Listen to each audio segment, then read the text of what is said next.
पुस्तक 4 अध्यायमा फिलिपीको पुस्तक 4 अध्यायको हामी 8 पददेखि 14 पदसम्म हेरौँ। फिलिपी 4 अध्यायको 8 देखि 14। फिलिपी 4 को 8 देखि 14 मा एउटा विषय म तपाईहरुलाई सिकाउन चाहिरहेको छु आज। अनि मेरो विषय हुनेछ लकडाउनको समय के गर्ने समय हो। लकडाउनको समय के गर्ने समय हो। यहाँबाट केही व्यवहारिक कुराहरू सिकाउनलाई प्रभुले मलाई बोझ दिनुभएको छ भन्ने म विश्वास गर्दछु। अनि त्यसैले केही व्यवहारिक कुराहरू आज हामी सिक्न चाहन्छौँ। लकडाउनको समय के गर्ने समय हो। अनि फिलिपी 4 अध्यायको 8 देखि 14 पद अनि हामी अलिक पछि चाहिँ 19 पदसम्म पनि हेर्नेछौँ। यो पदबाट तपाईहरुलाई तीनवटा कुराहरू म आज बाँड्न चाहन्छु। तीनवटा कुराहरू। पहिला हामी यहाँ हेर्नेछौँ कि यो चाहिँ ईश्वरीय कुराहरूमा ध्यान दिने समय हो। ईश्वरीय कुराहरूमा ध्यान दिने समय हो। 8 देखि 9 पदबाट। अनि दोस्रो हामी हेर्नेछौँ यो सन्तुष्ट हुन सिक्ने समय हो। सन्तुष्ट हुन सिक्ने समय हो। 11 देखि 13 पदहरू। अनि तेस्रो हामी हेर्नेछौँ यो एक अर्काको वास्ता गर्ने समय हो। एक अर्काको वास्ता गर्ने समय हो। अनि यो चाहिँ हामी 10 पद अनि 14 पदबाट हेर्नेछौँ विशेष गरी। अनि 19 पदसम्म पनि केही कुराहरू मनन गर्नेछौँ त्यहाँबाट। त्यसैले फिलिपी 4 अध्यायको 8 देखि 14 पद पहिला म पढ्नेछु। फिलिपी 4 को 8 देखि 14 मा लेखिएको छ, अन्तमा भाइहरू हो, जे कुरा सत्य छन्, जे कुरा आदर योग्य छन्, जे कुरा न्याय सङ्गत छन्, जे कुरा चोखा छन्, जे कुरा मनोहर छन्, जे कुरा तारिफ गर्न लायकका छन्, यदि कुनै सद्गुण छ भने, यदि कुनै प्रशंसा छ भने, यी कुराहरूमा ध्यान देऊ। जुन कुराहरू तिमीहरूले सिक्यौ, ग्रहण गर्यौ, सुन्यौ र ममा देख्यौ, ती कुराहरू गर र शान्तिका परमेश्वर तिमीहरूको साथमा रहनुहुनेछ। तर प्रभुमा म साह्रै आनन्दित भएँ, किनकि अहिले अन्तमा तिमीहरूको वास्ता म प्रति फेरि पलायो। हुन त तिमीहरूले वास्ता गरिरहेकै थियौ, तर तिमीहरूले मौका पाएका थिएनौ। खाँचोको विषयमा मैले कुरा गरेको होइन, किनकि जुनसुकै अवस्थामा म रहे तापनि सन्तुष्ट रहनु मैले सिकेको छु। म होचिनु जान्दछु र भरिपूर्ण हुनु पनि जान्दछु। सबै ठाउँमा र सबै कुराहरूमा भरपेट हुनु, साथै भोको रहनु, भरिपूर्ण हुनु, साथै खाँचोमा पर्नु मैले सिकेको छु। मलाई शक्ति दिनुहुने ख्रीष्टद्वारा म सबै कुराहरू गर्न सक्छु। तरै पनि मेरो कष्टमा सहभागी भइकन तिमीहरूले असल गर्यौ। 18 पद र 19 पद पनि हामी हेर्नेछौँ। अब मसँग सब थोक छन् र भरपूर भएको छु। तिमीहरूले एपाफ्रोडिटसद्वारा पठाएका यी कुराहरू पाएर म तृप्त भएको छु। यो मिठो बास्ना आउने सुगन्ध ग्रहण योग्य बलि हो, जो परमेश्वरलाई खुबै मनपर्छ।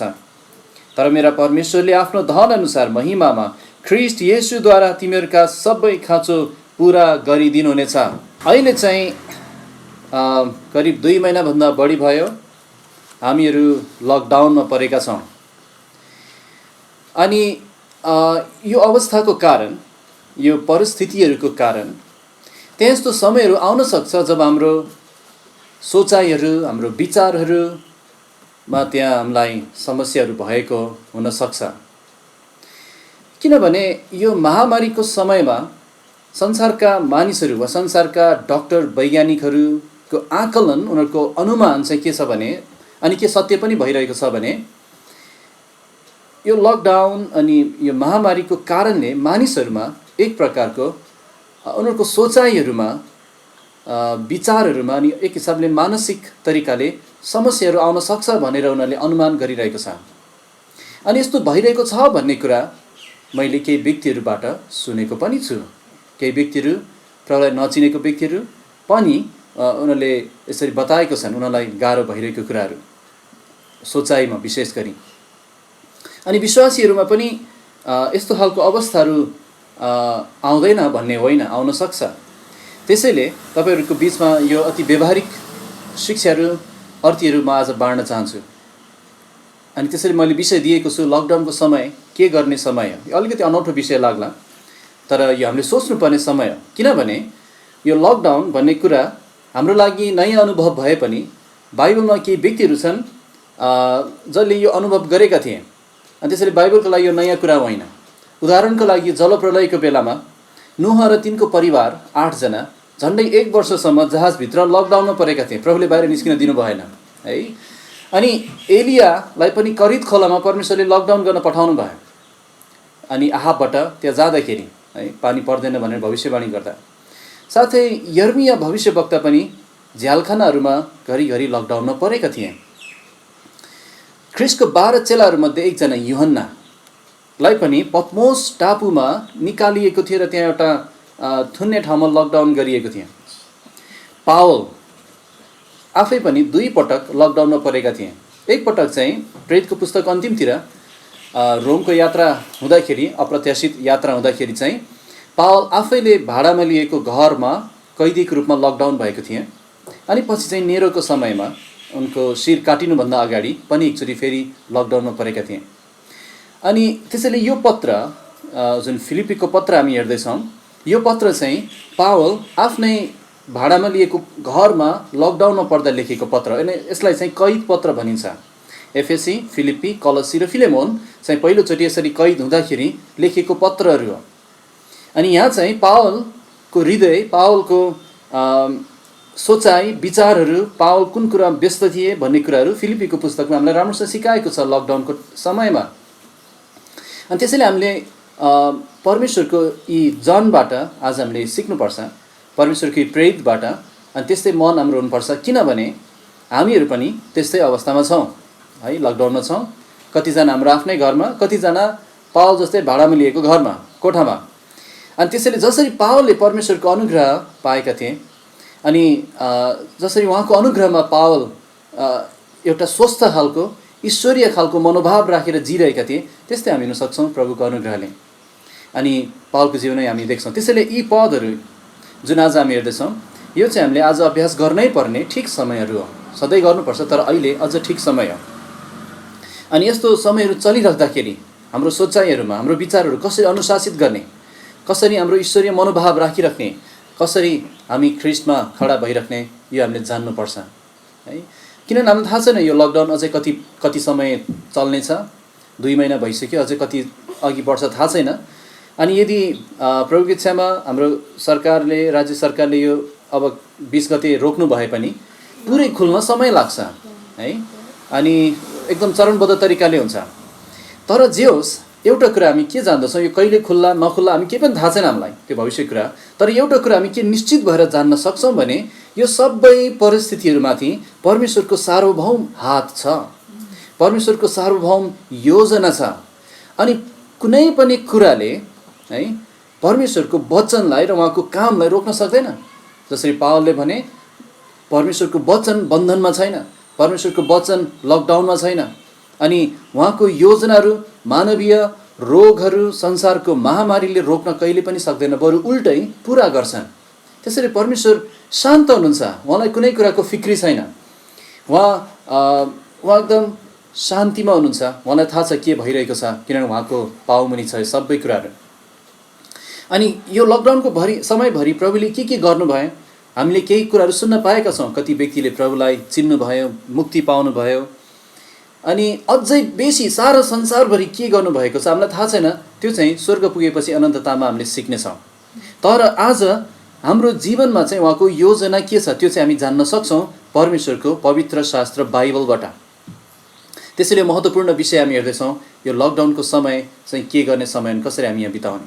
त्यसैले पहिलो कुरा यो फिलिप्पी 4 अध्यायको 8 पददेखिको यो 14 पदको खण्डमा चाहिँ पहिलो कुरा हामी आज यही हेर्नेछौँ कि यो लकडाउनको समय चाहिँ ईश्वरीय कुराहरूमा ध्यान दिने समय हो। ईश्वरीय कुराहरूमा ध्यान दिने समय हो। अनि हामी फिलिप्पी 4 को 8 र 9 पद फेरि एकचोटि पढौँ। यहाँ लेखिएको छ, प्रभुमा माफ गर्नुहोस्, 8 र 9 पद, अन्तमा भाइहरू हो, जे कुरा सत्य छन्, जे कुरा आदर योग्य छन्, जे कुरा न्याय सङ्गत छन्, जे कुरा चोखा छन्, जे कुरा मनोहर छन्, जे कुरा तारिफ गर्न लायकका छन्, यदि कुनै सद्गुण छ भने, यदि कुनै प्रशंसा छ भने, यी कुराहरूमा ध्यान देऊ। यी कुराहरूमा ध्यान देऊ। 9 पद, जुन कुराहरू तिमीहरूले सिक्यौ, ग्रहण गर्यौ, सुन्यौ र ममा देख्यौ, ती कुराहरू गर र शान्तिका परमेश्वर तिमीहरूको साथमा रहनु हुनेछ। त्यसैले पावलले यहाँ यो पत्रको अन्तिममा चाहिँ अब यहाँ केही अर्थीहरू दिइरहेका छन्। थोरै सन्दर्भ बताइहाल्छु। यो पत्र चाहिँ मैले अघि भने चाहिँ पावल पनि आफ्नै भाडामा लिएको घरमा एउटा कैदीको रूपमा लकडाउनमा परेको बेलामा लेखिएको। फिलिप्पीका विश्वासीहरूले एपाफ्रोडिटस भन्ने व्यक्तिद्वारा पावल कैदमा हुँदाखेरि केही सहायता पठाएका थिए। केही उनीहरूको पावलको खर्चको लागि उनीहरूले आफ्नो सङ्कलन गरेर यो सहायताको रकमहरू अनि केही आर्थिक कुराहरू पठाएका थिए पावलको सहयोगको लागि। अनि त्यो दान पाएको हुनाले पावल धन्यवादले भरिएको छन् अनि पावलले यो पत्र लेखिरहेका छन् अनि उनीहरूलाई धन्यवाद दिँदैछन्। अनि कैदमा भएको, लकडाउनमा परेको यो परमेश्वरको यी प्रेरितले उल्टै यी स्वतन्त्र रूपमा जिरहेका विश्वासीहरूलाई अर्थ दिन थाल्छन्, प्रभुमा सधैँ आनन्द गर। अनि तिमीहरूको यो दानको कारण म आनन्दित भएँ अनि म प्रभुलाई धन्यवाद दिन्छु। यसरी पावलले यो पत्र लेखिरहेका छन्। त्यसैले यो पत्रको अन्तिममा, यो धन्यवादको पत्रको अन्तिममा पावलले एउटा अति महत्त्वपूर्ण अर्थी दिन्छन् उनीहरूलाई, उनीहरूको सोचाइ, उनीहरूको विचारको जीवनको बारेमा। अनि पावलले चाहिँ यहाँ एउटा महत्त्वपूर्ण कुरा सिकेका छन्, तिमीहरूले ध्यान दिनुपर्ने केही कुराहरू छ। तिमीहरूलाई फिक्रीहरू छ, म जान्दछु है। 6 पद 7 पदमा त्यही भनेको छ, कुनै कुराको निम्ति फिक्री नगर। तर यो फिक्रीमा तिमीहरूले प्रार्थना गर्नुपर्छ। अनि यो फिक्रीमा परमेश्वरले तिमीहरूको सोचाइ, तिमीहरूको विचार, तिमीहरूको हृदयलाई रक्षा गर्नुहुनेछ। परमेश्वरले तिमीहरूको विचार रक्षा गर्नुहुन्छ, तर तिमीहरूको पनि जिम्मेवारी छ। फिलिप्पीका विश्वासीहरू हो, पावलले 8 पदमा भन्छन्, यी कुराहरूमा ध्यान दियो। अर्थात् तिमीहरूले ठिक सोच्नलाई, ठिक कुरामा ध्यान दिनलाई तिमीहरूको जिम्मेवारी छ। पावल जो आफै पनि कैदमा परेका थिए, बाहिर निस्किन पाइरहेका थिएनन्, ऊ आफै पनि लकडाउनमा परे तापनि पावलले परमेश्वरका कुराहरू सोचिरहेका थिए, परमेश्वरका कुराहरूमा ध्यान दिने व्यक्ति थिए। त्यसैले त यो कैद पत्रहरूमध्ये अर्को एउटा पत्र कलसी 3:1 पावलले भन्छन्, माथिका कुराहरूमा मन लगाओ, स्वर्गका कुराहरूमा मन लगाओ, पृथ्वीमा भएका कुराहरूमा होइन। एकदम स्पष्ट सिकाएका छन्। अनि हामी के सिक्छौँ भने पावलको जीवनबाट कैदमा हुँदा पनि, साङ्लाले बाँधिँदा पनि, हाम्रो अहिलेको भाषामा भन्यो भने लकडाउनमा पर्दा पनि पावल चाहिँ पत्रहरू लेख्न व्यस्त छन्। एफएसी, फिलिप्पी, कलसी, फिलेमोनका पत्रहरू लेखिरहेका छन्। साथै फिलिप्पीको पुस्तक राम्रोसँग पढ्नुभयो भने त्यही कैदमै भएकाहरूलाई, भेटेका व्यक्तिहरूलाई पनि सुसमाचार सुनाइरहेछन्। यहाँबाट के सिक्छौँ भने पावलको मन साँच्चै कहाँ थियो? पावलको शरीर चाहिँ कैदमा भए पनि पावलको मन, पावलको ध्यान कहाँ थियो? ईश्वरीय कुराहरूमा थियो। अनि यहाँ 8 पदमा पावलले केही कुराहरूको सूची दिन्छन्। पावलले भन्छन्, सत्य कुराहरू, आदर योग्य कुराहरू, न्याय सङ्गत कुराहरू, चोखा कुराहरू, मनोहर कुराहरू, तारिफ गर्न लायकका कुराहरू, सद्गुण, प्रशंसा, यसरी सूची बनाउँदै 8 वटा गुणहरूको कुरा गर्छन् जसमा विश्वासीहरूको ध्यान केन्द्रित हुनुपर्ने थियो। अब हामी यो सबै शब्दलाई अध्ययन गरिरहेका छैनौँ, तर मुख्य यहाँ एउटा विचारलाई लिइरहेका छौँ। यहाँ 8 वटा यी शब्दहरू दिए पनि यहाँ मुख्य आज्ञा रूपी शब्द चाहिँ अनि विशेष गरी प्राथमिक विचार चाहिँ के हो भने 8 पदको अन्तिममा भएको 4 शब्दहरू, यी कुराहरूमा ध्यान देऊ। अर्थात् यी कुराहरूमा तिमीहरूको मन रहिरहोस् अथवा तिमीहरूको विचार यी कुराहरूले भरिएको होस्। यी कुराहरूमा मनन गर, ध्यान देऊ, विचार गर है। त्यसैले हामीले ठिक कुराहरू अनि ठिक ठाउँमा हाम्रो मनलाई लगाउनु एकदम महत्त्वपूर्ण छ है। पावलले भन्दछन् हरेक कुरालाई जाँच, कुनै पनि सोचाइको कुरा, तिमीहरूको मनमा खेलेको कुरा, तिमीहरूको हृदय विचारमा आएको कुरा यदि 8 पद अनुसारको गुणहरूद्वारा जाँचिँदा मेल खाँदैन भने हटाइदेऊ, यसलाई न्याय गर, यसलाई कैद गर। दोस्रो कोरिन्थी 10:5 हरेक विचारलाई कैद गर्छौँ, ख्रिस्टको अधीनता अनुशासनमा राख्छौँ। यसलाई कैद गर, ख्रिस्टको अधीनतामा राखिदेऊ, यसलाई इन्कार गर। यो किन भनिरहेको, यहाँबाट किन यो म भन्न खोजिरहेको छु भने अहिले वर्तमान समय, वर्तमान संसारको अवस्थामा हामी यो 8वटा कुराहरू पाउन हामीलाई गाह्रो छ। मैले अघि पनि भने कि अहिलेको समयमा मानिसको मनहरू, विचारहरू एकदम अस्थिर भएको अवस्था छ। उनीहरूलाई सोच्नुपर्ने, सोच्न सक्ने ठिक कुराहरू पाएका छैनन्। त्यसैले यो लकडाउनको समयमा धेरैजना चाहिँ केमा व्यस्त छन्? 1 नम्बर इन्टरनेटमा व्यस्त छन्, 2 नम्बर चाहिँ मोबाइलको गेमहरूमा व्यस्त छन्, 3 नम्बर उनीहरू फेसबुकहरूमा व्यस्त छन्, चौथो कुरा उनीहरू फिल्महरूमा व्यस्त छन्, अघि अङ्कले पनि बताउनु भयो, 5औँ टिकटकहरूमा व्यस्त छन्। सूची बनाउनुहोस्, धेरै कुराहरूमा सूची बनाउनुहोस्। अनि मैले यो सन्देश तयार गर्दाखेरि केही चेक गरिरहेको थिएँ समाचारहरू, अनलाइन समाचारमा। अनि मैले एउटा नागरिक अनलाइन खबर पत्रिकाले चाहिँ वैशाख 30 गते लेखेको एउटा रिपोर्ट भेटेँ। उसको विषय थियो कोरोना असर, लकडाउनमा आत्महत्या बढी भनेर उसले खबर प्रकाशित गरेको थिएँ। अनि त्यहाँ चाहिँ एउटा मनोविद, संसारको मनोविद राजेश कुमार झासँग उनीहरूले अन्तर्वार्ता लिएको रहेछ। अनि के त्यो भनिएको थियो भने म पढिदिन्छु। यति बेला सामान्य अवस्थामा भन्दा बढी तनाव हुने, व्यापार व्यवसाय र रोजगारी बन्द भएकाले तनाव उत्पन्न भई मान्छेले आत्महत्या गरेको छ, यसरी राजेश कुमार झाले बताए। लकडाउन अनिश्चित भएपछि मान्छेमा निराशावादी सोच पलायो। त्यसपछि मान्छे सकारात्मक सोच हराएसँगै मानसिक स्वास्थ्य समस्याबाट पीडित हुने र उसले ज्यान समेत लिन वा दिन सक्ने भएको छ। अनि त्यसैले उनले बताउँछन् तनाव चाहिँ धेरै मान्छेले धेरै दिन सहन नसक्ने हुँदा यस्तो आत्महत्याको घटना बढेको। मान्छे चाहिँ अवसर, काम, लक्ष्य र जीवन जिउने बाटोको खोजीमा हुन्छ भन्दै राजेश झाले बताउँछन् ती सबै बाटोहरू बन्द भएपछि विचलित भई छटपटाहट हुने र आवेगमा आएर सोच परिवर्तन गर्न सक्ने अवस्था छ। यो त संसारको कथा भयो प्रियहरू, किनभने उनीहरूसँग सत्यता छैन। यहाँ भएको 8वटा सूची उनीहरूसँग छैन। सत्य, आदर योग्य, न्यायसँग चोखा, मनोहर, यो कुरा उनीहरूसँग छैन। अनि कहाँ खोजिरहेको छ यिनीहरूले? आफ्नो मन भुलाउने ठाउँ इन्टरनेटमा, गेममा, फिल्ममा, फेसबुकमा, टिकटकमा, अनि के सबै कुराहरूमा।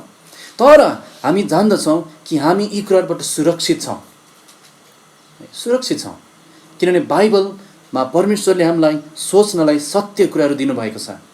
बाइबलमा परमेश्वरले मनन गर्नलाई आदर योग्य कुराहरू दिनुभएको छ। पवित्र शास्त्रमा न्यायसङ्गत, चोखा, मनोहर कुराहरू प्रशस्त छ। तारिफ गर्न लायकका कुराहरू, परमेश्वरको मुक्ति तारिफ गर्न लायक कुरा हो। अघि भाइले प्रचार गर्नुभएको जस्तै यो यति ठुलो मुक्ति, मनोहर कुरा हो, आदर योग्य कुरा हो। यसको बारेमा विचार गर्नुहोस्, तपाईँले पाउनुभएको अनुग्रहहरूको बारेमा विचार गर्नुहोस्। अनि हाम्रो मन, हाम्रो सोचाइलाई नियन्त्रण गर्ने जिम्मेवारी हाम्रो। हामीलाई पुरै अधिकार छ हाम्रो मनलाई नियन्त्रण गर्नलाई है। हामीले हाम्रो मनलाई संसारको कुरातर्फ पनि लान सक्छौँ, हाम्रो मनलाई स्वर्गीय कुरातर्फ पनि लान सक्छौँ। यो हाम्रो जिम्मेवारी हो। त्यसैले हामीलाई भनेको यी कुराहरूमा ध्यान देऊ, माथिका कुराहरूमा मन लगाऊ है। अनि प्रभुको सहायताले तपाईँले ईश्वरीय कुराहरूमा ध्यान दिन सक्नुहुन्छ। आज मान्छेहरू जब भेला हुन्छन् है, अथवा भेला नभए पनि, भेला हुन नपाए पनि, जब यहाँ बिहान 6 बजे नै हाम्रो वरिपरिको छिमेकी चाहिँ आफ्नो बारदलीमा आउनुहुन्छ अनि बारदलीबाट कराउन थाल्नुहुन्छ, ओ फलाना, ओ फलाना। अनि के कुरा हुन्छ भने, अनि त्यो कुरा भइरहेछ कोरोना। अहिले मान्छेहरूको अधिकांश समय उनीहरूले बोले कि 90% कुरा त कोरोनाको निस्किन्छ है। कहाँ कति भयो, विश्वमा कति भयो, चाइनामा कति भयो, नेपालमा कति भयो, कति मर्यो। अब यो जान्नु आफैमा नराम्रो छैन, तर विचार गर्नुहोस् न, प्राय समय नै कोरोना अनि खबर पत्रिका समाचार यो त्यहाँ के समस्या छ। उनीहरू ठिक ठाउँमा हृदयलाई खर्च गरिरहेको छैन, उनीहरू ठिक ठाउँमा आफ्नो समय प्रयोग गरिरहेको छैन। प्रिय विश्वासीहरू, तपाईँलाई म अर्थ दिन चाहन्छु, संसारले हामीलाई जहिले पनि सोच्नलाई केही न केही दिइरहेको हुन्छ। ब्रेकिङ न्युज, हट केक जहिले पनि हुन्छ त्यहाँ। अहिले त कोरोनाको कुरा होला, तर यो सिद्धिएपछि के कुनै पनि कुरा हुँदैन त मान्छेको मुखमा? हुन्छ। विचार गर्नुहोस्, केही वर्ष अगाडि नेपालमा कुरा गर्ने, चर्चा गर्ने विषय थियो संविधान, अनि जसको पनि मुखमा संविधान, कोही कोहीले त संविधान नभएसँग दारी काट्दिन भनेर पनि भन्न थाले, अनि उनीहरूको मुखमै संविधान। त्यसपछि भुइँचालो गयो, अनि भुइँचालो भुइँचालो भुइँचालो मात्रै कुरा भइरहेको छ। त्यसपछि नाकाबन्दी भयो, मान्छेको हृदय र मुखमा खाली नाकाबन्दी। अब अहिले चाहिँ नेपालको नक्सा रे, यो सब कुराहरूमा नै मान्छेहरूको दिन बितिरहेको छ। अनि संसारले तपाईँलाई यसले सोचोस् भनेर केही न केही कुरा दिइरहन्छ जहिले पनि है। अब अहिले कोरोना सिद्धिएपछि होइन यो सिद्धिन्छ, होइन, केही न केही अर्को नयाँ विषय दिन्छ तपाईँलाई। अनि बाइबलले बताउँछ अलिकति खमिरले पुरै ढिक्कालाई खमिर बनाइदिन्छ। एउटा सफा पानीको गिलासमा एक थोपा फोहोर पानी हाल्नुभयो भने त्यो सफा पानीले एक थोपा पानीलाई शुद्ध गर्दैन, तर एक थोपा फोहोर पानीले त्यो सफा एक गिलास पानीलाई फोहोर बनाइदिन्छ। शैतानले तपाईँको सोचाइ र तपाईँको मनलाई सेफ्टी ट्याङ्की बनाउन खोजिरहेको छ है, ढल मिसिने सेफ्टी ट्याङ्की बनाउन खोजिरहेको छ। अनि तपाईँको विचारलाई दूषित बनाएर तपाईँको जीवनलाई दूषित बनाउन चाहिरहेको छ। तपाईँ परमेश्वरलाई शङ्का गरोस्, तपाईँको हृदयमा तनाव आओस्, डिप्रेसन होस्, उसको त्यो इच्छा छ। तर अर्कोतर्फ हाम्रो भलो परमेश्वर हाम्रो साथमा हुनुहुन्छ, जसले चाहिँ हाम्रो अनुशासित सोचाइको जीवन होस् भन्ने चाहनुहुन्छ। त्यसैले त उहाँले बाइबललाई घरिघरि यो भन्नुभएको छ। उदाहरणलाई भजन सङ्ग्रह 1 अध्याय, धन्य हो त्यो मानिस जो पापीबाट अलग रहन्छ, तर धन्य हो त्यो मानिस जसले उहाँको व्यवस्थामा दिनरात मनन गर्दछ। उसको आनन्द परमप्रभुको व्यवस्थामा हुँदछ। मनन गर्नु भनेको के हो? बाइबलीय मनन गर्नु भनेको चाहिँ परमेश्वरको पवित्र शास्त्रमा प्रकट गरिएको सत्यताहरूमा बस्नु, रहनु, सोच्नु है। अनि त्यसैले भजन सङ्ग्रहका लेखकले 119 को 15 भनेका छन्, म तपाईँका आदेशहरूमा मनन गर्नेछु, तपाईँका मार्गहरूमा ध्यान दिनेछु। अनि यदि त्यो गऱ्यौँ भने भजन सङ्ग्रह 19 को 4 भने चाहिँ हाम्रा मुखका शब्दहरू र हाम्रो हृदयको ध्यान परमेश्वरको दृष्टिमा ग्रहणयोग्य हुन्छ। म प्रश्न गर्न चाहन्छु, तपाईँको अधिकांश समयको ध्यान अनि शब्दहरू, मुखको शब्दहरू परमेश्वरको दृष्टिमा ग्रहणयोग्य छ कि छैन? प्रियहरू, पावलले कलसीको विश्वासीलाई भने जस्तै तपाईँको मन ईश्वरीय कुराहरू, स्वर्गको कुराहरूमा छ कि छैन, माथिका कुराहरूमा छ कि छैन? प्रिय विश्वासीहरू, मनन गर्नु कति महत्त्वपूर्ण छ।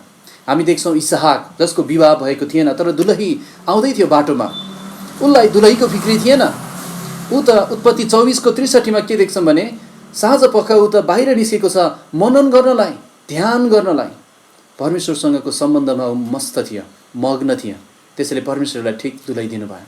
त्यसैले मनन गर्नु एकदम महत्त्वपूर्ण छ ईश्वरीय कुराहरूमा, किनभने खराब विचारले खराब कामतर्फ हामीलाई लैजान्छ, खराब कामले हामीलाई दण्डतर्फ लैजान्छ।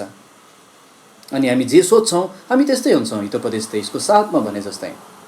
त्यसैले प्रियहरू, पवित्र शास्त्रलाई तपाईँको ध्यान दिने मुख्य स्रोत बनाउनुहोस्, पढ्नुहोस्, मनन गर्नुहोस्, उग्राउनुहोस् यसलाई, अनि स्वाद लिएर चपाउनुहोस्। अहिलेको समय चाहिँ हाम्रो पात्रो अनि खबर पत्रिकाहरू, सामाजिक सञ्जालमा भएको कुराहरू सोच्ने, ध्यान दिने समय होइन। यसमा लद्दु नहुनुहोस्, यसको नसा नलागोस् तपाईँलाई है। यदि तपाईँ प्राय समय समाचारमा, इन्टरनेटमा अनि यस्तै कुराहरूमा बिताइरहनु भएको छ भने तपाईँले आफ्नो मनलाई अनुशासित गर्न कहिले पनि सक्नुहुन्न। यो अति सत्य कुरा, यो गर्न एकदम गाह्रो हुन्छ। त्यसैले तपाईँको हृदयको सिंहासनमा यी कुरालाई ठाउँ नदिनुहोस्। कति खतरा छ थाहा छ तपाईँलाई? एउटा टिभीमा आएको 10 देखि 15 सेकेन्डको विज्ञापनले मान्छेलाई त्यो सामानै बिकाइदिन्छ। 10-15 सेकेन्डको विज्ञापनले कम्पनीको करोडौँ रुपियाँको व्यापार गराइदिन्छ भने घन्टौँसम्मको संसारका कुराहरूले हाम्रो जीवनशैलीलाई के संसारले आफ्नो जीवनशैली बेच्न सक्दैन त है। त्यसैले जुन कुरामा हामी छौँ त्यो कुराले हामीलाई त्यस्तै बनाइदिन्छ। त्यसैले यो खण्डमा हामीले भनेको छ जे कुरा सत्य छन्, सबभन्दा पहिलो मानदण्ड नै यही हो, सत्य छ कि छैन यो। अनि हामीलाई थाहा छ सत्य एउटै कुरा छ, यो संसारमा परमेश्वरको वचन सत्य छ। अनि पवित्र आत्मा सत्य हुनुहुन्छ है, परमेश्वरको वचनको शिक्षाहरू सत्य छन्। त्यसैले हाम्रो मन परमेश्वरको वचनमा स्थापित गराउनुपर्छ। अनि परमेश्वरको वचन सत्य छ, त्यसमा ध्यान दिनुहोस्। अनि प्रभुको मेरो विचारमा अहिले यो लकडाउन हुन दिनुभएको कारण पनि एउटा यही हो जस्तो लाग्छ कि तपाईँलाई प्रशस्त समय दिनुभएको छ। बुबाहरू है, तपाईँहरू अहिले लकडाउन नभएको भए धेरै व्यस्त हुनुहुन्थ्यो, अहिले कामहरूमा व्यस्त हुनुहुन्थ्यो, बाइबल खोल्ने तपाईँलाई कम फुर्सद हुन्थ्यो होला। तर अहिले तपाईँसँग प्रशस्त समय छ, कति सिक्ने सिक्नुहोस्, मनन गर्नुहोस्, ध्यान दिनुहोस्, परिवारसँग यी कुराहरूको चर्चा गर्नुहोस्, व्यक्तिगत अध्ययनहरू गर्नुहोस्, अनि ठिक समयसँग बिताउनुहोस्। त्यसै लकडाउनको समय के हो? ठिक कुरामा ध्यान दिने समय हो, बेठी कुरामा होइन। दोस्रो कुरा हामी हेर्न चाहन्छौँ, लकडाउनको समय चाहिँ कस्तो समय हो? यो चाहिँ सन्तुष्ट हुन सिक्ने समय हो, सन्तुष्ट हुन सिक्ने समय हो। अनि यो सत्यता चाहिँ हामी 11 देखि 13 पदबाट हेर्नेछौँ। 11, 12, 13 पद। पावल जो लकडाउनमा थिए, आफ्नै भाडामा लिएको घरमा कैद थिए, पावलले यी कुराहरू बताउँदैछन्। 11 देखि 13 मा पावलले भन्छन्, खाँचोको विषयमा मैले कुरा गरेको होइन, किनकि जुनसुकै अवस्थामा म रहे तापनि सन्तुष्ट रहनु मैले सिकेको छु। म होचिनु जान्दछु र भरिपूर्ण हुनु पनि जान्दछु। सबै ठाउँमा र सबै कुराहरूमा भरपेट हुनु, साथै भोको रहनु, भरिपूर्ण हुनु, साथै खाँचोमा पर्नु मैले सिकेको छु। यो पदहरूले अति सुन्दर तरिकाले पावलको सन्तुष्टताको जीवनलाई बयान गर्छ, गर्दैन र? पावल पनि हामी जस्तै दुःख सुख भोगी मानिस थिए हो, परमेश्वरको चुनिएका प्रेरित थिए। तर हामी जस्तो दुःख सुखले उनलाई छोडेको थिएन, उनको जीवनको हिस्सा नै थियो, जीवनको साथीहरू नै थियो दुःख सुखहरू। अनि त्यसैले जीवनको विभिन्न समयहरू, परिस्थिति, अवस्थाहरू भएर पावल जानु परेको थियो। तर हरेक अवस्थामा आफ्नो सन्तुष्टताको स्रोत चाहिँ परमेश्वर, उहाँको पुत्र ख्रीष्टमा उनले पाएका थिए। अनि यो पदलाई विचार गरौँ। अनि यहाँ केही व्यवहारिक कुराहरू तपाईँलाई म बताउन चाहन्छु। 11 र 12 पदमा पावलले एउटा शब्द छ जुन चाहिँ उनले 2 पल्ट प्रयोग गरेको छन् है। त्यो चाहिँ के हो भने 11 पदको अन्तिम 2टा शब्दहरू अथवा 3टा शब्दहरू के भनेछन् पावल? 11 पदको अन्तिम 3टा शब्द मैले सिकेको छु। ठिक। अब 12 पदको अन्तिम 3टा शब्द पनि हामी हेरौँ। मैले सिकेको छु। के सिकेको छु? के सिक्नु परेको थियो पावललाई?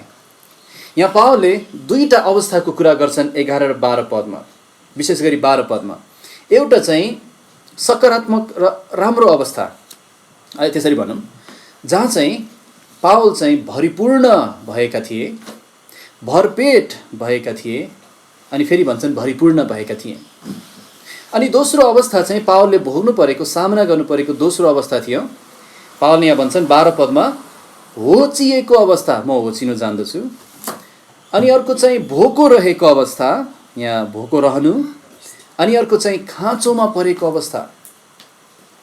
अनि यो दुवै अवस्थाहरू है, एउटा चाहिँ सकारात्मक है, भनौँ संसारले हेर्ने सकारात्मक, भरिपूर्णता, भरपेट, भरिपूर्णता। अर्को चाहिँ अभाव, होचिएको, भोको र खाँचो परेको।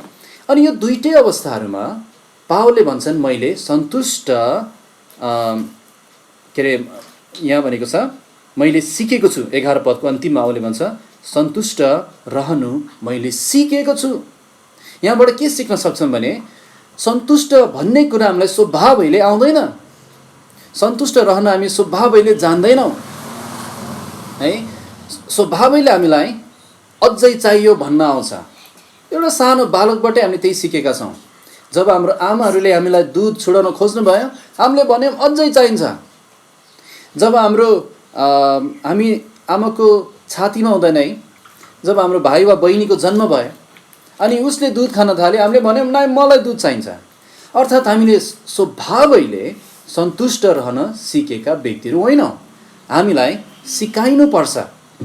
अनि परमेश्वरले पावललाई सिकाउनु भयो। अनि यो सिक्नु भन्ने शब्द चाहिँ यसको अर्थ चाहिँ एकजना व्यक्तिले भन्नुभए अनुसार किताब पढेको थिएँ, अनुभवले सिक्नु। त्यसैले पावललाई गरिबी के हो त्यो थाहा थियो, अनि गरिबीमा नम्र हुन सिकेको थियो, अनि खाली पेट हुनु, भोको हुनु, त्यस्तो अवस्थामा सन्तुष्ट हुन सिकेको थियो। साथै भरिँदाखेरि पनि, भरपुर हुँदाखेरि पनि सन्तुष्ट हुनु सिकेको थियो। अर्थात् पावलले राम्रोसँग पाठ सिक्यो परमेश्वरको स्कुलमा, अनि परमेश्वरले चाहिँ प्र्याक्टिकल गरेर सिकाउनु भयो उसलाई। अनि त्यसैले पावलले यो पत्र लेखेको केही समयपछि फेरि तिमोथीको पत्र लेखेर, पहिलो तिमोथीको पत्र लेखेर तिमोथीलाई भन्दैछन्, तिमोथी सन्तुष्टतासितको भक्ति चाहिँ ठुलो लाभ हो, मैले सिकेको छु तिमोथी है। अब प्रियहरू, परमेश्वरले पनि हामीलाई सन्तुष्ट रहन सिकाउन चाहनुहुन्छ। परमेश्वर असल शिक्षक हुनुहुन्छ, परमेश्वर असल मालिक हुनुहुन्छ, असल गोठालो हुनुहुन्छ, हामीलाई उहाँले सिकाउनुहुन्छ। त्यसैले हाम्रो जीवनमा पनि यो दुईटै अवस्थाहरू आउँछन्, भरिपूर्ण हुने, भरपेट हुने। अनि त्यो बेला हामी के जान्नुपर्छ नि, परमेश्वरकै प्रबन्ध अनुसार हामीले पाएका छौँ। त्यो बेला हामीसँग केही बजेट हुन्छ, केही रकम हुन्छ खर्च चलाउन, अनि हामीले खर्च गर्न सक्छौँ। हप्ताको 4-5 चोटि मासु खान सक्छौँ, मिठो मिठो खान सक्छौँ, अनि केही चाहेको कुराहरू किन्न सक्छौँ। तर सधैँ जीवन त्यस्तो हुँदैन। तर अर्कोचोटि हाम्रो फेरि जीवन यस्तो समय आउँछ जब हामी पावलले भने जस्तै होचिएको, भोको र खाँचोमा परेको हुन्छौँ। अब त्यो बेला हामी के सोच्नुपर्छ भने, परमेश्वरकै भलो मनसाय र योजना अनुसार उहाँले हामीलाई थोरै बजेट दिनुभएको छ धान्नलाई। अनि यस्तो समयहरू हुन सक्छन् जब हामीले हप्ता 2 हप्तामा एक छाक मिठो खान सक्छौँ होला, अनि अरू बेला चाहिँ हामी सन्तुष्ट रहन सिक्नुपर्ने हुन्छ दाल र चामलसँग, कहिलेकाहीँ तिउनको तरकारीसँग। अनि प्रश्न गरौँला, किन प्रभु, किन यस्तो समय आइरहेछ?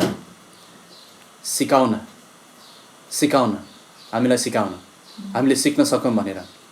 पावलले भने जस्तै सन्तुष्ट रहन सिक्नलाई, अनुभवद्वारा सिक्नलाई, अनि ताकि हामीले पनि अनुभवद्वारा सन्तुष्ट रहन सिक्न सकौँ भनेर। अनि त्यसैले पावलले पनि मुक्ति पाउन बित्तिकै सन्तुष्ट हुन सिकेको थिएन, उसलाई सिकाउनु परेको थियो। ऊ त फरिसी थियो, प्रशस्त भएको मान्छे एक हिसाबले भन्यो भने है। मान्छेहरू उनलाई केही रकम लिएर भेट्न आउँथ्यो होला, फलफुल लिएर भेट्न आउँथ्यो होला, ठुलो इज्जत थियो। तर प्रभुले उसलाई त्यो फरिसी पनाको, घमण्डको घोडाबाट लडाउनु भयो दमस्कसको बाटोमा, अनि सिकाउन थाल्नुभयो। पावल, मेरो स्कुलमा तिमीले सिक्नु परेको छ। त्यसैले सिक्नुपर्ने कुरा। अनि परमेश्वर भलो हुनुहुन्छ, उहाँले आफ्नो भलो योजना अनुसार हामीलाई सिकाउनुहुन्छ। उहाँ हाम्रो असल बुबा हुनुहुन्छ, नबिर्सिनुहोस् है। उहाँले हामीलाई बुद्धिमानी साथ सिकाउनुहुन्छ। त्यसैले तपाईँलाई यो अर्थ दिन चाहन्छु, अहिलेको समयमा हामीले चाहेको जस्तो अवस्थाहरू नहोला, आर्थिक अवस्था नहोला, बजेट नहोला, हुँदैन पनि, किनभने कामहरू भएको छैन, अनि हामीले रोपेको कुराहरू बिकेको छैन, हामीसँग थोरै छ। तर तपाईँलाई प्रश्न गर्न चाहन्छु, के तपाईँसँग खानेकुरा छ? केही न केही लाउने कुरा छ? सन्तुष्ट हुनुहोस्, धन्यवादी हुनुहोस्। किनभने यी दिनहरूमा यस्ता व्यक्तिहरू थुप्रै छन् जसले खान पाएको छैन। धेरैजना काठमाडौँबाट आफ्नो गाउँ फर्किँदा गाडी पाएनन्, लामो यात्रा पैदल गर्नु पर्यो। अनि उनीहरूसँग के थियो खानेकुरा? चिउरा र पानी थियो। उनीहरूले पेटमा चिउरा र पानी भरेर भोकै हिँड्दै आफ्नो घरसम्म पुगे। यहाँसम्म पनि भयो कि एकजना नेपालीको त आफ्नो घर पुग्नुभन्दा 7 किलोमिटर मात्रै बाँकी रहँदा उसको ज्यानै गयो है। अवस्था त्यस्तो छ। इन्डियामा अस्ति भर्खर है एउटा मजदुर लामो बाटो, गाडी बन्द छ, ऊ हिँड्दै गइरहेको छ, उसँग खानेकुरा छैन, कसैले दया देखाएको छैन, उसको वास्ता गर्ने कोही छैन। बाटोमा बिचरा उसले एउटा मरेको कुकुर देख्यो, अनि त्यहीँ टुक्रुक्क बसेर उसले त्यो मरेको कुकुरको मासु खान थाल्यो। एकजना व्यक्ति गाडीमा गइरहेको थियो, उसले देख्यो, उसको हृदयमा दया पलायो। पक्कै पनि परमेश्वरले त्यो व्यक्ति पठाउनु भएको हुनसक्छ। उहाँलाई नचिने पनि उहाँ दया गर्नुहुन्छ, कतिपटक उहाँको प्रबन्ध हुन्छ। अनि त्यो व्यक्ति जान्छ, उसले भिडियो पनि खिचेको थियो, अनि उसले सोध्यो किन यस्तो खाइरहेको? उसले भन्यो यहाँ केही खानेकुरा छैन। त्यो व्यक्तिको हृदय दयाले भरियो, आफ्नो टिफिन आफ्नो भएको खानेकुरा झिक्यो, गाडीमा भएको उसलाई खान दियो। उसले त्यो पाउनु बित्तिकै त्यो बिचरा मजदुरले केही नबोलिकन एकदम खान थाल्यो छिचिरो, अनि उसलाई पानी पनि दियो। अब म एउटा कुरा भन्न चाहन्छु प्रिय विश्वासीहरू, एउटा कुरा चाहिँ मलाई निश्चित छ, मलाई अलिकति पनि शङ्का छैन कि सारा संसारभरि प्रभुलाई चिन्ने व्यक्तिहरू यस्तो अवस्था भए पनि है, यस्तो महामारीको अवस्था भए पनि त्यो बिचरा मजदुरको अवस्थामा पुग्नु परेको छैन कहीँ पनि। किनभने परमेश्वरले खाँचो पुरा गरिदिनुहुन्छ, परमेश्वरले तपाईँलाई केही न केही दिनुहुन्छ।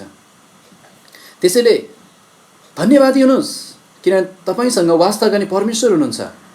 तपाईँको वास्ता गर्न बाटोमा कुनै अपरिचित व्यक्ति आउनु पर्दैन। ख्रीष्टले भन्नुभयो, जसले मलाई विश्वास गर्छ, मलाई पछ्याउँछ, उसलाई यही संसारमा 100 गुणा दिनेछु म। दाजुभाइहरू, दिदीबहिनीहरू, बुबा आमाहरू, घरहरू है, अनि जसले तपाईँले विश्वास गर्नुहुन्छ तपाईँले पाउनु भएको छ 100 गुणा प्रभुमा। दाजुभाइहरू, दिदीबहिनीहरू, उहाँको प्रतिज्ञा हो। तर यहाँको एउटा म तपाईँहरूलाई अर्थ दिन चाहन्छु प्रिय विश्वासीहरू, कि हामीले कम बजेटमा पनि गुजारा चलाउन सिक्नुपर्छ। अब कुनै समय हुन्छ जुन बेला हामीसँग बजेट छ अनि त्यो बेला ठिक कुराहरूमा ठिक खर्च गर्नु कुनै पनि नराम्रो कुरा होइन है, अनि हामीले न्यायोचित कुराहरूमा खर्च गर्न सक्छौँ। तर अवस्था र परिस्थिति अनुसार है हामीले हाम्रो बजेट अनुसार चल्न सिक्नुपर्छ। त्यसैले हामीसँग लाखौँ रुपियाँ होला, सन्तुष्ट हुने त्यसमा पनि, हामीसँग केही हजार मात्रै होला, सन्तुष्ट हुने त्यसमा पनि। तर प्रियहरू, यति मात्रै भन्यो भने मैले खास केही पनि सिकाएको हुँदैन। तर यसमा अझै एउटा कुरा थप्न चाहन्छु। पावलले जसरी बताए, सन्तुष्टता तर भक्ति सहितको सन्तुष्टता। सन्तुष्ट हुन मात्र सिक्ने होइन प्रियहरू, यो त भक्ति गर्ने समय हो है, यो ईश्वरीय कुराहरूमा मन लगाउने समय हो। एउटा व्यक्ति सन्तुष्ट हुन सक्छ, संसारको व्यक्ति पनि, तर भक्तिको जीवन छैन भने के फाइदा भयो त? पावलले भन्छन् सन्तुष्टतासितको भक्ति चाहिँ लाभ हो। त्यसैले हाम्रो जीवन है, जुनसुकै परिस्थिति होस्, खाना तिउन होस्, दाल मात्रै होस्, त्यो छोडिदिनुहोस्। हामी जीवित छौँ भने हाम्रो जीवनको एउटा उद्देश्य छ परमेश्वरको महिमा गर्नु, हाम्रो मालिकको सेवा गर्नु, हाम्रो जीवन उहाँलाई दिनु। अनि अस्तिको पालि अङ्कलले सिकाउनु भए चाहिँ हाम्रो क्रुस उठाउनु, हाम्रो जीवन खेर फाल्ने होइन तर क्रुस उठाउने है। किनभने हाम्रो शरीर चाहिँ खान र लाउनभन्दा पनि बढ्ता कामको लागि प्रभुले दिनुभएको, अनि यो चाहिँ हो उहाँको सेवा गर्न, हाम्रो शरीरमा उहाँको महिमा गर्न है। त्यसैले हाम्रो शरीर चाहिँ खान र लाउने कुराभन्दा बढी महत्त्वपूर्ण छ। त्यसैले प्रिय विश्वासीहरू, यो समय चाहिँ सन्तुष्ट रहन सिक्ने समय हो, तर त्योभन्दा पनि यो समय भक्ति गर्ने समय हो है। त्यसैले भक्ति गर्नुहोस्, यो ठुलो लाभ हो भनेको छ बाइबलले। अहिले चाहिँ नेपालका धेरै आर्थिक ठाउँहरू एकदम डराइरहेछन्। अनि यस्तो खबर पनि छ, सहकारीहरूलाई चाहिँ 5 अर्बको नोक्सानी भनेर एउटा खबर पनि आएको थियो। अब देश नेपाल, हाम्रो देशलाई कति खर्बको नोक्सानी भयो हामीलाई थाहा छैन, तर विश्वासीहरूलाई चाहिँ लाभको ग्यारेन्टी छ, फाइदाको ग्यारेन्टी छ। सन्तुष्टतासितको भक्ति नै ठुलो लाभ हो। तर 13 पदमा हामी हेरौँ, अनि त्यसपछि तेस्रो बुँदा जानेछौँ। तर कसरी हामी सन्तुष्ट रहन सक्छौँ र भक्ति गर्न सक्छौँ? 13 पद, मलाई शक्ति दिनुहुने ख्रीष्टद्वारा म सबै कुराहरू गर्न सक्छु। सबै कुराहरू भनेको के कुरा? 12 पदको कुराहरू। होचिनु, भोको रहनु, खाँचोमा पर्नु म सक्छु, साथै भरिपूर्ण हुनु पनि, भरपेट हुनु पनि म गर्न सक्छु, ठिक मनोभाव राखेर। त्यसैले हाम्रो सामर्थ्य ख्रीष्ट हुनुहुन्छ। ख्रीष्ट येशू सिद्ध नमुना हुनुहुन्छ सन्तुष्टता र भक्तिको जीवनको।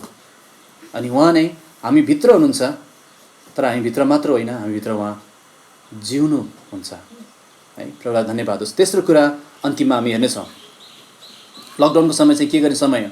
अनि एकदम व्यवहारिक अर्को कुरा छ, यो चाहिँ हो एक अर्काको वास्ता गर्ने समय। यो समय चाहिँ एक अर्काको वास्ता गर्ने समय हो। 10 पद र 14देखि तलको खण्डमा यो सत्यता बताइएको छ। त्यसैले पहिला 10 पद हेरौँ हामी। 10 पदमा यस्तो लेखेको छ, तर प्रभुमा म साह्रै आनन्दित भएँ, किनकि अहिले अन्तमा तिमीहरूको वास्ता म प्रति फेरि पलायो। हुन त तिमीहरूले वास्ता गरिरहेका थियौ, तर तिमीहरूले मौका पाएका थिएनौ। 14 पद, तरै पनि मेरो कष्टमा सहभागी भइकन तिमीहरूले असल गर्यौ। त्यसैले यहाँ पावलले भन्दैछन्, तिमीहरूले मेरो वास्ता गर्यौ। वास्ता पलायो, एउटा फुल फैलिएको जस्तै। विश्वासीले एकअर्काको वास्ता गर्नु चाहिँ एउटा फुल पलाएको जस्तै सुन्दर कुरा हो। अनि 14 पदले भन्छ, यो चाहिँ असल कुरा हो, तिमीहरूले मेरो कष्टमा सहभागी भइकन असल गर्यौ। यो सहभागी भन्ने शब्दको अर्थ चाहिँ सङ्गति गर्नुपर्ने अर्थ हो, एकअर्काको पार्टनर हुनु, भौतिक कुरामा पनि एकअर्कासँग सङ्गति गर्नु, आत्मिक कुरामा पनि एकअर्कासँग सङ्गति गर्नु। अब यहाँ सन्दर्भ चाहिँ के छ भने मैले अघि पनि बताइसकेँ, यहाँ चाहिँ फिलिपीका विश्वासीहरूले प्रिय दाजु वा भाइ अङ्कल पावललाई कैदमा हुँदाखेरि, लकडाउनमा हुँदाखेरि चाहिँ केही सहायताहरू पठाएका थिए एपाफ्रोडिटस भन्ने व्यक्तिको हातद्वारा। अनि यो पाएर पावलले यहाँ धन्यवाद भन्दैछन्, तिमीहरू सहभागी भयो, विभिन्न अवसरहरूमा पठायो तिमीले मलाई। 15, 16, 17 पदहरूमा यही कुरा गरिरहेको छ। म मेसिडोनियाबाट हिँड्दा तिमीहरूले पठायो, थेसलोनिकामा हुँदा पठायो, समय समयमा तिमीहरूले पठायो, मेरो वास्ता गर्यो, मसँग सहभागी भयो, तिमीहरूको यो प्रेमको दानको निम्ति म धेरै धन्यवादी छु है, धेरै धन्यवाद भनेर पावलले भन्दैछ। अब यहाँ केही व्यवहारिक कुराहरू हामी सिकौँ। अन्तिममा जहिले पनि हाम्रो बिचमा दुई खालको व्यक्तिहरू हुन्छन् अनि प्रभुको योजना अनुसार नै यी दुई खालका व्यक्तिहरू हुन्छन् विश्वासीहरू। एउटा चाहिँ जसलाई खाँचो छ, जो अभावमा छ, अर्को चाहिँ जोसँग केही छ दिनलाई है। अनि यस्तो अवस्था सुरुदेखि थियो, प्रेरितको पुस्तकमा सुरुबाटै थियो। त्यहाँ गरिब विश्वासीहरू थिए, खाँचोमा परेकाहरू थिए। अनि सुरुका विश्वासीहरूले त्यहाँ भनेको छ, त्यहाँ कुनै पनि कुरा आफ्नो भन्ने हुन्थेन, तर साझा हुन्थ्यो। उनीहरूले एकअर्काको निम्ति आवश्यक पर्दा प्रयोग गरिरहेका थिए। प्रेरितहरूको पाउमा राखिदिन्थे, उनीहरूले खाँचो अनुसार बाँडिदिन्थे। त्यसैले दुई खालको विश्वासीहरू जहिले पनि हुन्छ, अनि त्यो परमेश्वरको योजना अनुसार नै छ। अनि अहिलेको समय चाहिँ हामीले आफ्नो मात्र बारेमा सोच्ने समय होइन, हामीले एक अर्काको बारेमा सोच्ने समय पनि हो। जसरी यहाँ पावलको निम्ति वास्ता गरिरहेको थियो फिलिपीकाहरूले। अनि मलाई थाहा छ तपाईँहरूले यसरी एकअर्काको वास्ता गरेर दिइरहनु भएको छ, दिनुहुन्छ पनि। तर खालि यहाँ चाहिँ यसलाई अझै फोकस गर्न खोजेको मैले, यसलाई अझै तपाईँको ध्यान यहाँ ल्याउन खोजेको। किनभने बाँडचुँड गर्नु चाहिँ हाम्रो पुजारीपनको सेवकाई हो। हिब्रू 13 अध्याय है, हामी पुजारीहरू हौँ उहाँको, अनि भलाइ गर्न बाँडचुँड गर्न नबिर्स, यसरी प्रभुले भन्नुभएको छ। उहाँले भन्नुभएको छ, जोसँग छ त्यसले चाहिँ अरूलाई दिन सक्न पनि त्योसँग होस्। त्यसैले हाम्रो जिम्मेवारी हो एकअर्काको भारहरू बोक्नु। 18 पदमा 3टा कुरा देखाउन चाहन्छु, यो एकअर्काको वास्ता गर्नुलाई कसरी बयान गरिएको छ। 3टा कुरा 18 पदमा।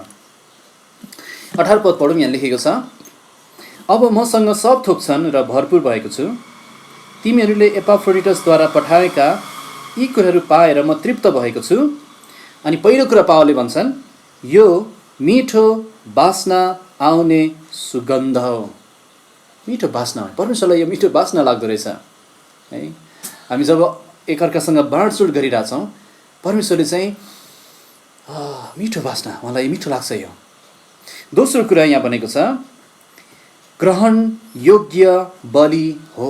त्यसैले त बलिदान हो जुन हाम्रो हो, त्यो हामी अरूको निम्ति दिइरहेका छौँ। यो संसारले कसरी दिन्छ भने केही पाउने आशाले। अनि अहिले यो लकडाउनको टाइममा पनि संसारको मान्छेले बाँडिरहेछन्, बाँड्न त, तर कसरी बाँडिरहेछन् भने फोटो खिच्दै। एउटा चामलको प्याकेट हुन्छ, अनि त्यो चामलको प्याकेट चाहिँ लिने व्यक्ति एकजना हुन्छ है। त्यो चामलको प्याकेट लिने व्यक्ति एकजना हुन्छ, तर दिएर फोटो खिच्ने हातहरू चाहिँ त्यहाँ 10-12 जनाको हुन्छ। अनि फोटो खिचिरहेछ नि के भन्दैछ नि, मैले दिएको। त्यसलाई बलिदान भन्दैन। त्यो फिर्तामा केही पाइरहेछ। एक नम्बर कुरा, उसले इज्जत पाउन चाहिरहेछ, नाम, यो संसारको नाम। र साथै त्यसरी दिने व्यक्तिले चाहिँ त्यो लिने व्यक्तिलाई पनि होच्याइरहेछ बिचरा। यो गरिब हो भने देख, सारा संसारलाई उसले प्रचार गरिरहेछ। त्यसलाई ठिक खालको दियाइ भन्दैन, आफ्नो नामको निम्ति। अनि त्यो लिने व्यक्तिलाई होच्याएर दिने, त्यो ठिक खालको दियाइ होइन, त्यसलाई बलिदान भन्दैन। तर विश्वासीहरूले त्यहाँ चाहिँ आफ्नो नाम आउनु पर्दैन। प्रभु तपाईँको किताबमा लेखिएको छ है, यहाँ अरूले मलाई चिन्नु पर्दैन, फलानाले दियो फलाना होइन, त्यो होइन प्रभु। तर म सहभागी हुन चाहन्छु, अनि मेरो सङ्गी जनको निम्ति म खाँचोमा एउटा टेवा बन्दिन चाहन्छु, त्यो झेक्रा बन्दिन चाहन्छु म। अनि यसलाई चाहिँ भन्छ ग्रहण योग्य बलि। अनि तेस्रो कुरा चाहिँ यहाँ प्रभुले बताइरहनु भएको छ, परमेश्वरलाई खुबै मनपर्छ। त्यसैले परमेश्वरलाई मनपर्ने कुराहरू छ यो संसारमा है, परमेश्वरलाई मनपर्ने कुराहरू। अनि बाइबलमा भन्छ उहाँलाई मनपर्ने कुराहरू के हो त्यो जाँच। अनि त्यसमध्ये एउटा यही हो, उहाँको निम्ति एक अर्काको सहायता बनिदिनु, उहाँलाई मनपर्छ यो। अनि यो कुरामा हामी सहभागी भइदिनुपर्छ प्रभुका जनहरू। अनि यसो गर्दाखेरि चाहिँ 14 पद अनुसार हामीले असल गर्छौँ। त्यसैले परमेश्वरले एकदम बुद्धिमानी साथ उहाँले केही भएको विश्वासीलाई खाँचो परेको विश्वासीहरूको साथमा राखिदिनु भएको छ, ठाउँ ठाउँमा त्यसरी नै राख्नुभएको देख्छौँ है। चाहे धार्केमा, चाहे पालुङमा, अनि चाहे नारायणघाट, अनि सर्दी, जहाँसुकै होस् त्यहाँ खाँचोमा रहेको विश्वासी पनि हुन्छन् र त्यही नै परमेश्वरले दिन सक्ने व्यक्तिहरू पनि राखिदिनु भएको छ। अनि यो चाहिँ हाम्रो मुट्ठी खोल्ने समय है। अनि हामीले कसैको खाँचो देखेर पनि नदेखि जस्तो गर्ने समय होइन। एउटा उदाहरण बताउँछु। मैले एकजना क्रिस्चियन व्यक्तिले लेख्नुभएको उसमा पढेको थिएँ। एउटा छिमेकी बहिनी साह्रै बिरामी हुनुहुँदो रहेछ। उहाँको सानो सानो छोराहरू रहेछन्, 2 जना, श्रीमान हुनुहुन्न रहेछ। अनि यो छिमेकी बहिनीकोमा चाहिँ एकजना दिदी जानुभएछ। दिदी घरको ढोकामा उभिनु भएछ। घरभित्र सामानहरू भद्रगोल थियो, भाँडाहरू खाली थियो, छोरा बच्चाहरू भोकले रुइरहेका थिए। त्यो बहिनी चाहिँ बिरामी भएर लडिरहेको थियो। यो छिमेकी दिदी आउनुहुन्छ, ढोकामा उभिनुहुन्छ, अनि यसो हेर्नुहुन्छ। उहाँले चुक चुक चुक चुक चुक गर्दै उहाँले भन्नुहुन्छ, बहिनी केही सहायता चाहिन्छ भने मलाई फोन गर्नुहोस् ल। अनि यो आफ्नो बाटो लाग्छ। कस्तो वास्ता हो त्यो, कस्तो दयनीय दिदी हो त्यो। प्रिय विश्वासीहरू, याकुबले पनि त्यही सिकाए है। हामी चाहिँ गर्ने व्यक्ति हुनुपर्छ। त्यसैले कति पटक छ नि तपाईँको निम्ति प्रार्थना गर्छु मात्रै भन्नु पर्याप्त हुँदैन। अवस्था अनुसार हामीले गर्न तयार हुनुपर्छ। परमेश्वर असल गोठालो हुनुहुन्छ, हाम्रो फिक्री गर्नुहुन्छ, हाम्रो वास्ता गर्नुहुन्छ, हाम्रो खाँचो जान्नुहुन्छ। अनि उहाँले एउटा विश्वासीबाटै अर्को विश्वासीलाई त्यो दिन चाहनुहुन्छ। उहाँको तरिका हो त्यो है। अनि पावल यस कुरामा प्रसन्न भए जब पावललाई यसरी सहायता पठाइयो, उनको खाँचोमा पठाइयो। अनि पावलले भने, हुन त म खाँचोमा पर्न सिकेको छु, तैपनि धेरै धन्यवाद है। त्यसैले जोसँग छैन हामीले चाहिँ नभएको व्यक्तिहरूले चाहिँ मलाई दिएन भनेर गनगन गर्ने होइन। जे छ त्यसमा सन्तुष्ट रहने अनि धन्यवादी हुने। अनि जोसँग छ उसले चाहिँ प्रभुले मलाई दिनुभएको कारण नै म एक अर्काको निम्ति आशिष भन्न सकौँ भनेर हो भनेर बुझ्नुपर्छ। अन्तिममा एउटा उदाहरण अर्को दिन चाहन्छु कमिलाको बारेमा है। अनि श्रीमती कमिला, अस्ति अङ्कलले पनि सिकाउनु भयो कमिलाको बारेमा। अनि कमिलाको बारेमा एउटा अर्को रोचक तथ्य पनि छ। अनि परमेश्वरले खास कमिला कहाँ जा भन्नुभएको छ, त्यहाँबाट सिक भन्नुभएको छ। अनि खास यो तराईमा त हामी जानु पनि पर्दैन, हाम्रो घरमै कमिला आइदिन्छन्, भान्सामा आइदिन्छन्, त्यसरी सजिलो छ हामीलाई चाहिँ। तर जे होस्, कमिलाबाट सिक्न सक्ने अर्को एउटा पाठ के छ भने कमिलाहरू स्वार्थी हुँदैनन्, एकअर्कालाई सहायता गर्छन्। कसरी भने सबै कमिलामा त थाहा छैन, तर त्यहाँ चाहिँ 2 खालका कमिलाको चाहिँ मैले यहाँ आज बिहान हेर्दाखेरि नाम पत्ता लगाएँ। नेपालीमा के भन्छ थाहा छैन, तर अङ्ग्रेजीमा चाहिँ यो कमिलालाई चाहिँ हनीपट भन्छ, एउटा हनीपट कमिला, अनि अर्को चाहिँ कार्पेन्टर कमिला भन्छ। यिनीहरू चाहिँ ठुलो कदको हुन्छन्। अनि मानिलिए अनुसार केही कमिलाहरू, यस्तै किसिमका कमिलाहरू, कुनै कमिलाहरूको चाहिँ 2टा पेट हुन्छ अरे, एउटा व्यक्तिगत पेट, एउटा चाहिँ सामाजिक पेट। अनि त्यसैले त्यहाँ कमिलाहरू, कुनै कमिला चाहिँ त्यो कमिलाको गुणमा बसेर परिश्रम गरिरहेका हुन्छन्, अनि कुनै कमिला चाहिँ बाहिर खानेकुरा खोज्न जान्छन्। अनि जब उनीहरूले खोजेर आउँछन्, केही लिएर आउँछन्, खाएर आउँछन्, अनि त्यहाँ आएर चाहिँ एउटा कमिलाले अर्को कमिलाको मुखमा मुख जोडेर चुम्मा खाइरहेको जस्तो देखिन्छ है। अनि मुख जोडिरहेको हुन्छ।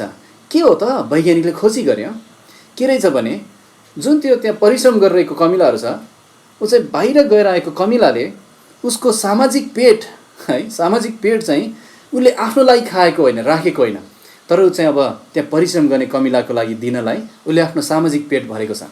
अनि जब ऊ त्यहाँ आउँछ, मुख र मुख जोडेर उसले आफ्नो सामाजिक पेटबाट अर्को कमिलाको व्यक्तिगत पेट भरिदिन्छ। अनि यसलाई चाहिँ वैज्ञानिक भाषामा ट्रोफेल्याक्सिस भनिन्छ अरे है, ट्रोफेल्याक्सिस। त्यसैले केही कमिलाहरू परिश्रम गर्न जान सक्छन्, अनि अरू कमिला ढुक्क भएर चाहिँ त्यहाँ गुणमा उनीहरूले काम गर्न सक्छन् है। उनीहरूले मेरो लागि खानेकुरा ल्याइदिन्छ भनेर उनीहरू एकअर्कालाई वास्ता गर्छ, एकता छ, प्रेम गर्छन् है। पशु हो, उनीहरूको मन आत्मा छैन, तर प्रेम गर्छन्। परमेश्वरले यस्तो कुरा राखिदिनु भएको छ भने हामी ख्रिस्टलाई पाएका व्यक्तिहरू, ख्रिस्ट जो हामी भित्र जिउनुहुन्छ, हामी झन् कति बढ्ता यस्तो कमिला जस्तो भइदिनु पर्ने हो। एकअर्काको निम्ति वास्ता गरिदिनु पर्ने हो है, एकअर्काको निम्ति फिक्री गरिदिनु पर्ने हो। अनि सुरुको मण्डलीले यस्तै गरे, अनि प्रभुलाई त्यो खुब मन पर्यो त्यसरी अन्तिममा यहाँ केही कुरा बताउन चाहन्छु अन्त गर्नुभन्दा अगाडि कि हामीलाई खाँचो छ भने हामीले प्रभुलाई भन्नुपर्छ, प्रार्थना गर्नुपर्छ। तर कतिपटक हामीले सहायता माग्न अप्ठ्यारो मान्नु हुँदैन है, त्यो मान्नु हुँदैन। हामी खास एउटै प्रभु एउटै मन भएकोले अप्ठ्यारो मान्नु हुँदैन। र दोस्रो कुरा चाहिँ सहायता गर्न आनाकानी पनि गर्नु हुँदैन है।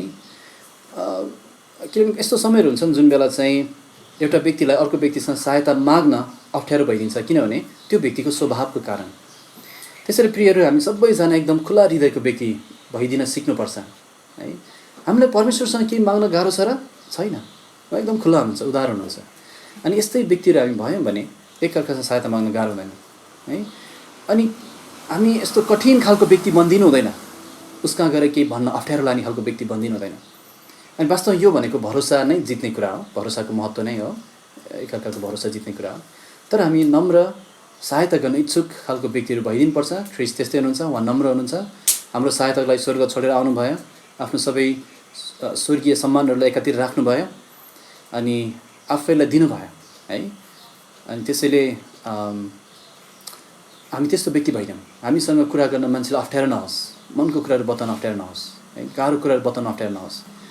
अनि यसरी हामी एकअर्काको सहायता गरौँ प्रियहरू। त्यसैले प्रभुलाई धन्यवाद होस् जे जति हामीले सिक्न पायौँ।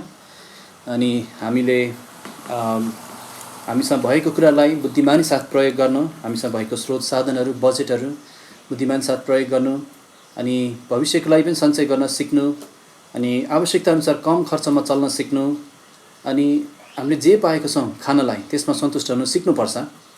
अनि मुख्य कुरा त हाम्रो ध्यान ईश्वरीय कुराहरू, सन्तुष्ट मात्र होइन, भक्तिपूर्ण जीवन पनि, अनि साथै एकअर्काको निम्ति खर्चिने जीवन त्यस्तो होस् है। अनि प्रभुले सहायता गर्नुहुन्छ। हामी मण्डली हौँ, हामी ख्रिस्टको शरीर हौँ, हामी एउटै शरीर हौँ ख्रिस्टमा मुक्ति पाएको हुनाले। अनि यो अति महत्त्वपूर्ण छ यो अभ्यास गर्नु। अनि त्यसै प्रभुले तपाईँलाई सहायता गर्नुभएको होस्। प्रियहरू, तपाईँहरूको ध्यान ठिक ठाउँमा होस्, जे कुराहरू सत्य छन् ती कुराहरू तपाईँको मन अनुशासित हुन सकोस्। अनि प्रभुले अझै सन्तुष्ट हुन सिकाउन चाहिरहनु भएको छ भने हस् भन्नुहोस्, प्रभुको स्कुलमा है उहाँले तपाईँलाई भर्ना लिनुभएको छ अनि सिकाउनुहुन्छ उहाँले। अनि साथै एकअर्काको वास्ता गरौँ, हामी जतिजना प्रभुलाई चिनेकाहरू छौँ। त्यसरी लकडाउनको समय के गर्ने समय हो, यसरी नै अभ्यास गर्ने समय हो। यो चाहिँ न्युजहरूमा धेरै भिज्ने समय होइन, छिमेकीसँग गएर कोरोनाको मात्र कुरा गर्ने समय होइन, ठिक समय। प्रभुलाई धन्यवाद होस् जे सिक्न पायौँ। अनि यहाँ अन्त गर्नेछौँ।